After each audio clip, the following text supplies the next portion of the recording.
Welcome to Everything is Changing, the podcast where we explore how our world is evolving toward a more sustainable future. I'm your host, Ahmetcan Uzlaşık.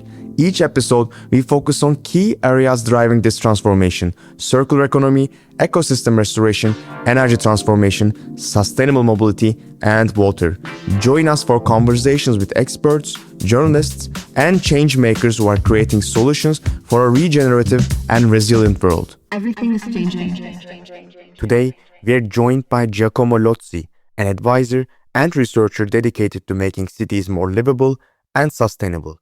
Based in Brussels, Giacomo works across Europe on policies and projects that support cleaner, smarter urban mobility, from sustainable transport to city logistics.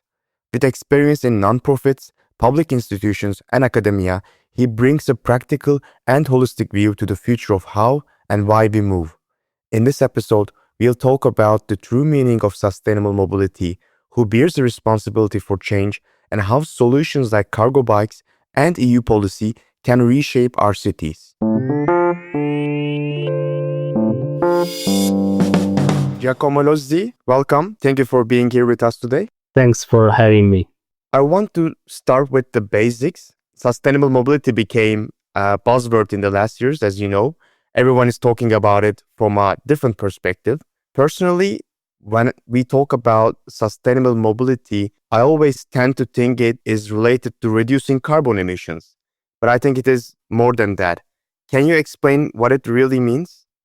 Indeed, this is a very relevant topic, and it's becoming more evident in the last years. This complexity has always been. So when we talk about mobility, we are really talking about the ability to access opportunities, services, and connections that make our lives better. But there's already quite a relevant difference between transport, that is how we move, and accessibility, that is why we move. So to access jobs, to access services, or in general community life. So this is really important that when we talk about sustainable mobility policies, we talk about the empowerment and how to enable people to access services and places and goods.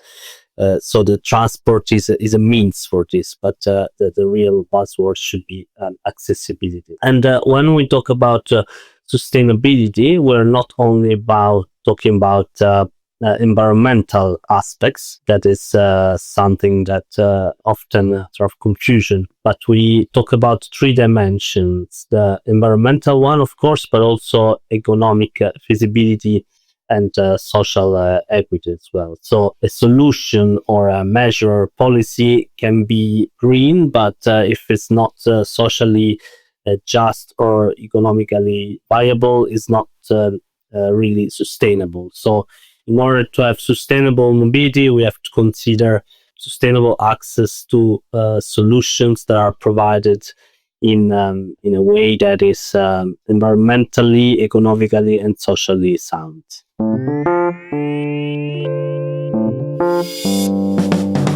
I was surprised to learn that 70% of carbon emissions come from transport and energy, with road vehicles responsible for 75% of transport-related emissions. Do these figures, in your opinion, suggest that tackling climate change is impossible without a major shift toward a sustainable mobility?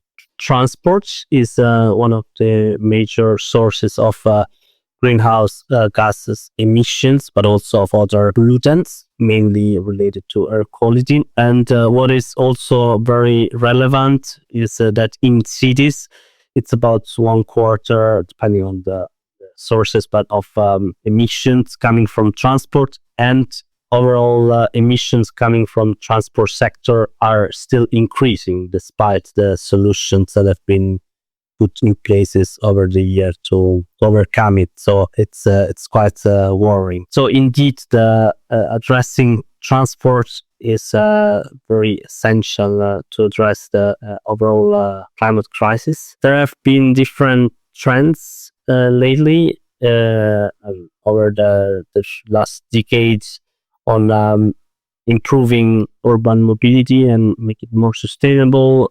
For example, there are shifts towards shared mobility. There's a steady move from car ownership to shared solutions like car sharing, bike sharing, or on-demand transport. Micro-mobility solutions like e-scooters, but these are still very niche solutions, and until become a very large and mass solution, we will still have problems in cities. There are some enablers that can make transport more efficient, like smart data-driven applications, real-time data, help to model trips. There are platforms that now make you integrate options of transport, combining transport like public transport and car sharing, for example.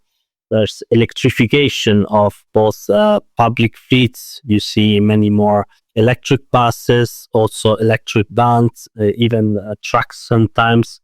There are new and faster charging infrastructure solutions.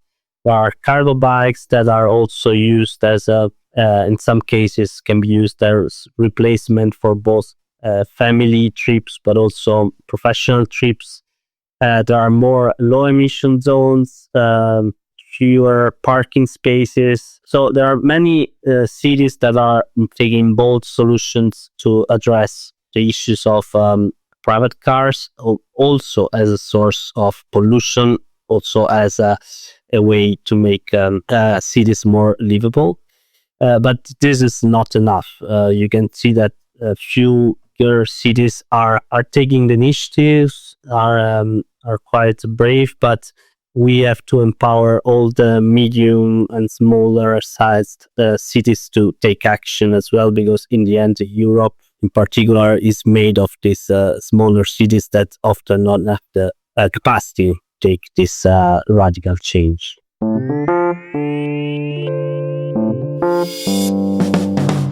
I think this is a very important point. There are different layers to this. And when it comes to making this shift happen, what I mean is sustainable mobility, who is actually responsible? Is it down to individuals like you and me making greener choices?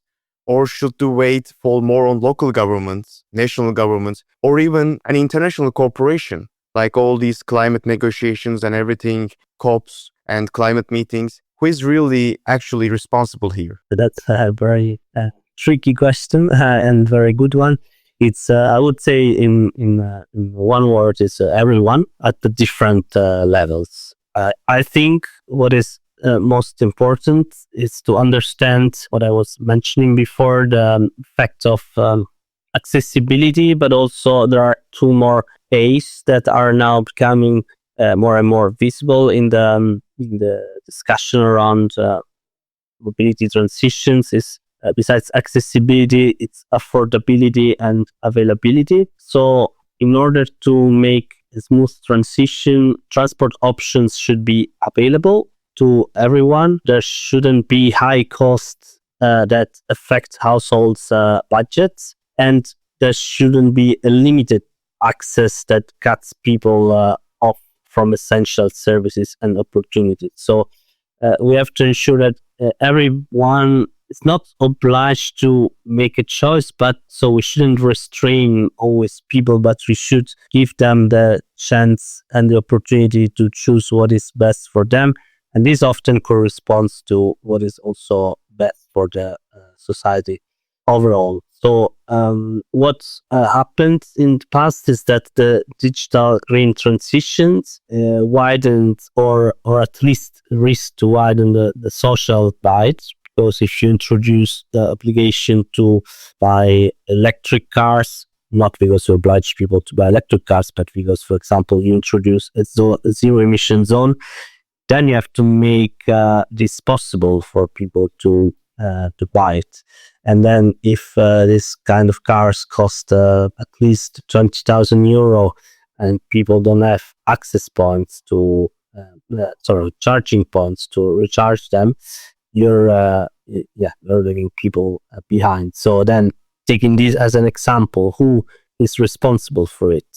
at the European level, there is a regulation called Alternative Fuel Infrastructure Regulation that demands member states in Europe to install a certain minimum number of charging points. So this is a part that at the European level can do. Then it's up to the national states to decide how this is deployed at their territorial level. But it's also in cooperation with the local authorities that have to find the best places to do it and also consider their specific territorial context. For example, if people that live in the outskirts can have access to this public access point, charging points, or if they're good enough with some incentives to install it at their places and so on. And then it's, of course, up to people to, when they are empowered to take this option, to make the right choice. But it's all connected, and you cannot expect people to change if they don't have the means and also the knowledge to do that.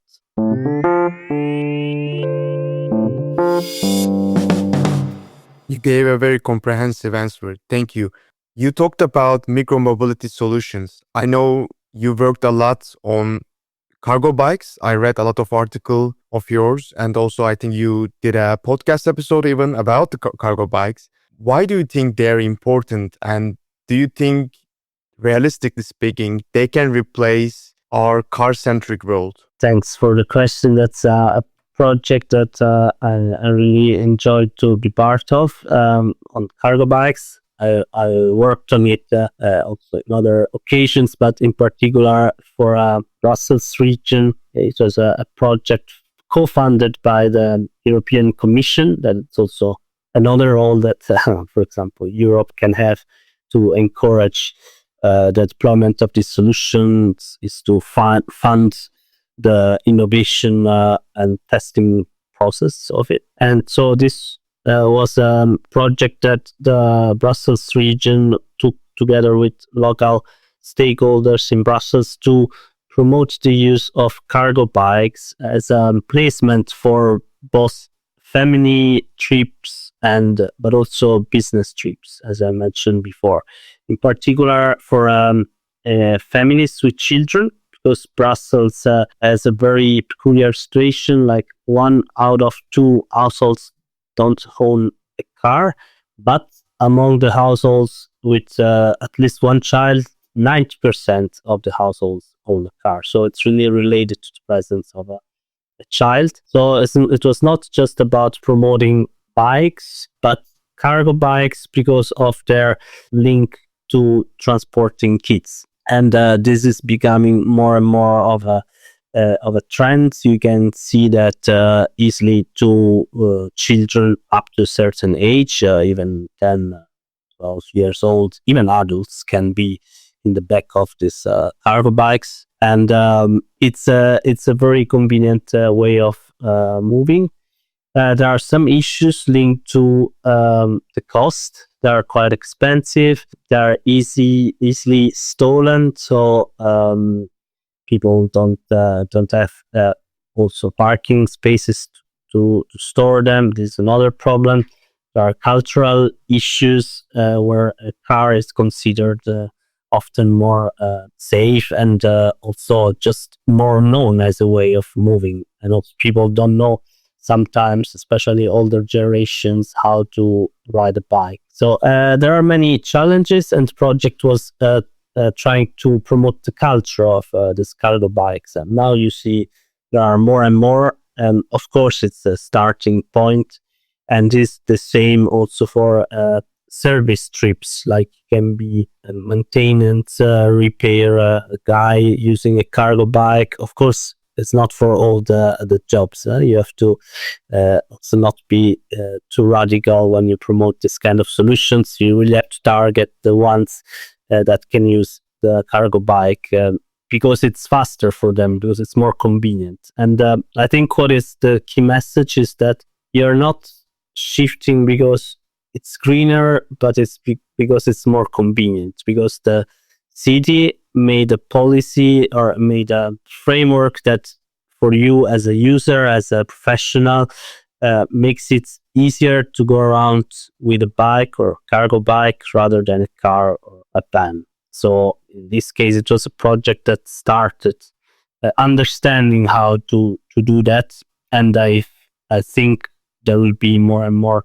cities going in this to this direction. Although, as I was saying before, it's all a matter of making it affordable and accessible, convenient in general for everyone.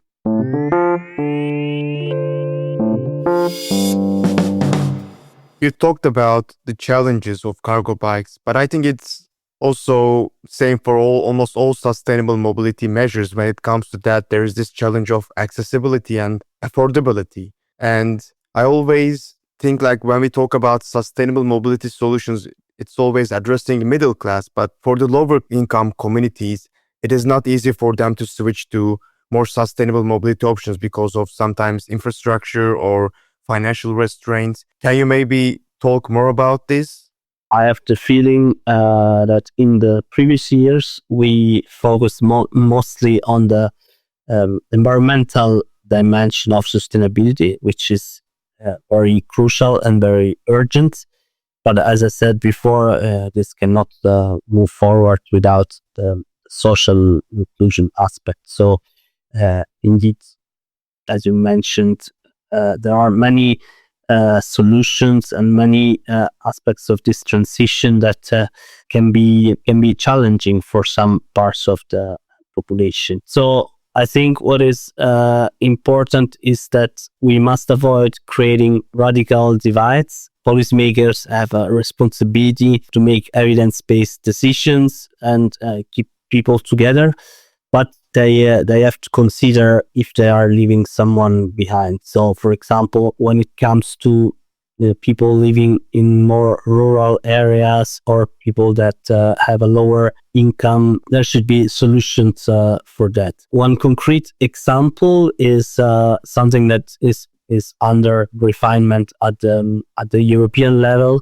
is what is called the Social Climate Fund. That is a fund that is being set in place by the European Commission that tackles mobility poverty and supports sustainable solutions for vulnerable groups. It's not only tackling mobility, but also energy, that it's also quite relevant part of emissions in cities, and it's also a source of issues for households, how to pay the energy bills. But as we are focusing on the mobility dimension, this is relevant for us. And what is important is to define what is a measure, what is a solution that can be supported by such a fund. There are some examples. For example, there are some on-demand transport provided in rural Spain that give flexible mobility for smaller villages, or in France there is an electric vehicle social leasing scheme that make electric vehicles accessible for lower income households. So this kind of solutions that member states can use through this fund to target the most vulnerable groups of their populations and make sure that they are not left behind in the transition. Now this is easier to say than to do, and also there are some cultural barriers that should be addressed in a more inclusive way, I would say. Because just to make an example, I don't know if you are aware of a planning concept of the 15 minutes city. So it's a concept that was proposed a few years ago that envisions urban areas where all the basic needs are accessible within 15 minutes by foot or bikes or public transport that can bring you everywhere in other areas within 15 minutes. This is in a very simplified definition what concept means. It also should promote local economies and stronger communities at the at the neighborhood level. So the original idea of this concept was to empower more local communities and make neighbors stronger without centralizing everything in a city where the city center is more important. But for some people, it became a bit of a controversial idea, and it was perceived as a restrictive measure. Even some conspiracy theories claimed that it would limit freedom of movement of people. So this is not about confinement, but it should be about empowerment. But if these things and these good approaches are not communicated properly, and if some of the population perceives it as a limitation, it means that it's probably not well communicated, and politicians or policymakers are not designing policies that are co-created and co-designed in a way that is inclusive. So we have to be careful not to just decide for people, but make sure that people are on board with the decision-making process. Although then, as I mentioned before, policymakers have also the responsibility to make evidence-based decisions because they have a mandate to do so, and so they also have to take bold decisions in this direction.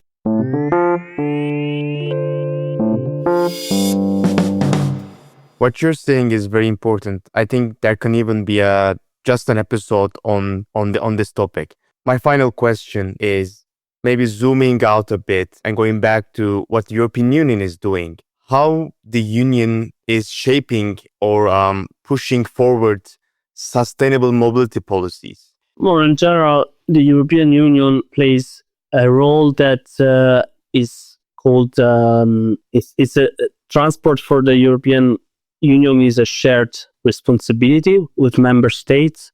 So we can say that the European Union plays catalytic role, aggregating role that defines some regulatory frameworks and funds innovation, research, and testing of new solutions. But it, especially in the framework of urban policy, it has to respect the subsidiarity principle. So, which says that the European level intervenes only in the areas where harmonization or more comprehensive action is needed. Otherwise, it's a priority of the local level to make legislation and make policies, and then the national level, and then the European level. So there are some areas where this is possible and necessary, in line also with some broader frameworks like the Green Deal, for example. There are some actions that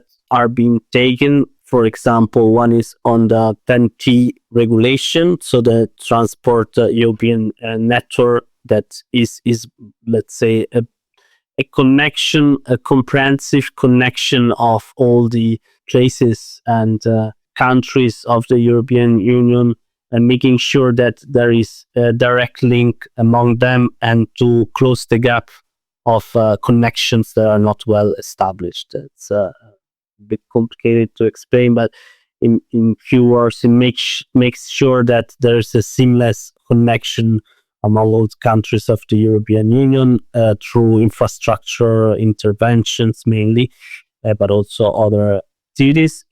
Or when it comes to urban policy, for example, there's a recent revision that says that the so-called urban nodes that correspond broadly to the main metropolitan areas of the European Union have to adopt a sustainable urban mobility plan by 2027. That means that they have to make sure that they plan mobility in a sustainable way according to the principles that you were discussing before. Another intervention is what also mentioned before, the alternative fuel infrastructure regulation, that is not directly focusing on urban areas, but it has also an implication because it wants to boost the electric vehicle charging capacity both at the motorways level but also at this metropolitan areas level. So that is also something that has an impact on urban mobility. The Intelligent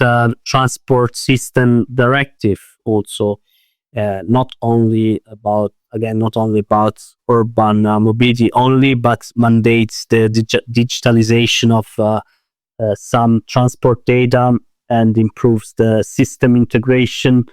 So it is also an impact on the transport services and the interoperability of data that make also transport smoother at the urban level. The Social Climate Fund that I mentioned before. So there are different pieces of legislation that even if they are not directly linked to the urban areas, have an impact on it. Besides a lot of activities that are European funded projects that put different cities and industry players together with researchers to innovate about urban mobility solutions, or even just organizations and platforms. For example, Civitas, that is the platform of all the European projects and initiatives focusing on urban mobility, where cities and other players come together and exchange their experiences, because sometimes you learn a lot from someone else that failed or just didn't go through something that they thought would be very innovative, and you learn easier and faster from them than trying it by yourself. So it's also a way the European Union to put together all these different actors and make them exchange on the best and worst practices that help them learn and move forward.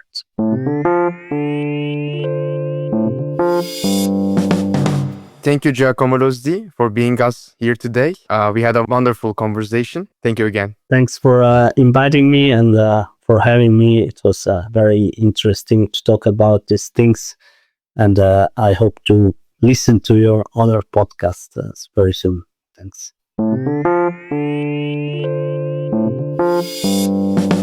That was Giacomo Lozzi on sustainable mobility, exploring accessibility, affordability, and how policy and culture intersect to shape our everyday movements. Thanks for listening. If you enjoyed this episode, please subscribe, share it with a friend, and leave a review.